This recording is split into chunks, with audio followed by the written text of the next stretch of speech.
16 नवंबर 2013 ये वो तारीख है जब सचिन तेंदुलकर आखिरी बार मैदान पर उतरे थे। लेकिन अब भी मैदान में सचिन की कही गई हर बात, उनकी हर तस्वीर आंखों में ताज़ा है।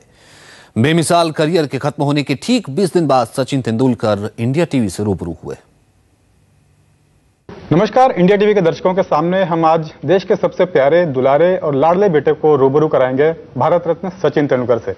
सचिन जी, सबसे पहले आपको बधाई। भारत रत्न के जो सम्मान है उसको इंडिया टीवी के दर्शकों से भी और इंडिया टीवी परिवार की तरफ से भी। सबसे पहले सवाल जो ऑब्वियस क्वेश्चन है कि क्रिकेट पीछे छूट रहा है, अब कितना दर्द हो रहा है? क्रिकेट खेलना तो मैंने रोका नहीं है, जो इंटरनेशनल मैचेस है वहाँ पे नहीं खेलूंगा, मगर ऐसे ही जब मैं हमेशा कहता आ रहा हूँ कि क्रिकेट मेरे लिए ऑक्सीजन है, तो ऑक्सीजन के छोटे छोटे डोसेस बीच में मिलने ज़रूरी है मुझे। तो मैं इधर उधर कहाँ ना कहाँ तो हल्का खेलता रहूँगा, मेरे दोस्तों के साथ वगैरह एंजॉयमेंट लेते रहूँगा। हाँ, आप एक्टिवली तो क्रिकेट नहीं खेलेंगे, लेकिन एक बहुत सारा सामान्य सा सवाल है करोड़ों जो प्रेमी हैं आपके, उनके भी मन में कि सचिन अब करेंगे क्या? क्या एक्टिवली पॉलिटिक्स में कुछ कर सकते हैं, सोशल फील्ड में कर सकते हैं, कुछ अपने जीवन की किताब लिख सकते हैं? क्या है सचिन के जहन में, क्या है आगे के भविष्य को लेकर? देखो, मैं स्पोर्ट्समैन हूँ, हमेशा रहूँगा, तो पॉलिटिक्स तो नहीं मैं कहूँगा, मगर सोशल कॉजेस दो तीन चीज़ें हैं जो मैं करना चाहूँगा और जिसकी शुरुआत ऑलरेडी हो चुकी है। बिल्कुल सचिन, आपने 25 साल क्रिकेट को जिया है, लिटरली जिया है, तो क्या मेरा एक सवाल था उसमें ही रह गया कि क्या आपने देखा है जो उतार चढ़ाव, बहुत सारे बदलाव देखे हैं क्रिकेट की दुनिया में, मन में आता है कि एक किताब लिखी जाए?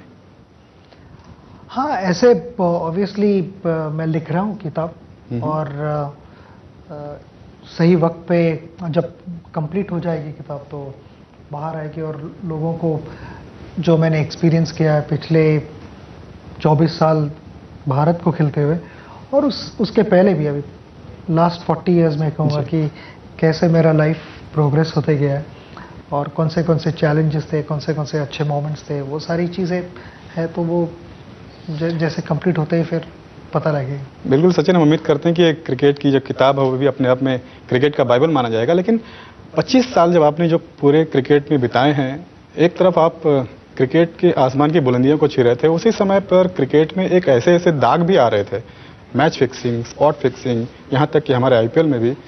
आपको भी दुख तो हुआ होगा, दर्द तो हुआ होगा, लेकिन ये क्रिकेट का भगवान हमेशा खामोश क्यों था? नहीं, आई थिंक मेरा जॉब है क्रिकेट खेलना, और जो BCCI ने एक टीम अपॉइंट की है, इन्वेस्टिगेटिंग टीम, उनका काम है इन्वेस्टिगेट करना।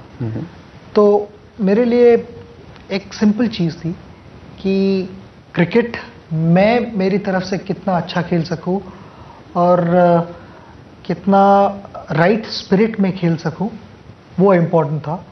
और उसी तरह से जो इन्वेस्टिगेटिंग टीम थी, अगर वो किसी से कोऑपरेशन चाहती है, इंक्लूडिंग मी, सब, तो मैं मेरी तरफ से पूरा कोऑपरेशन देने के लिए तैयार हूँ। एक आखिरी सवाल कि सचिन किस तरह के बेटे हैं, ये पूरे देश ने देखा है, पूरी दुनिया ने देखा है, लेवल हेडेड, काम, विनम्र, लेकिन सचिन किस तरह के पिता हैं, ये सभी जानना चाहेंगे।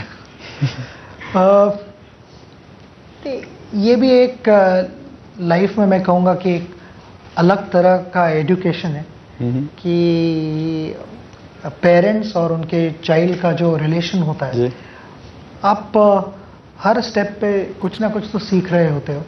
सबसे ज़्यादा मैं कहूँगा कि पेशेंस कैसे रखने जी। और अगर बार बार उसी चीज़ को आपको समझाना है तो आप कैसे समझा सकते हो, वो उसको सीखना होता है।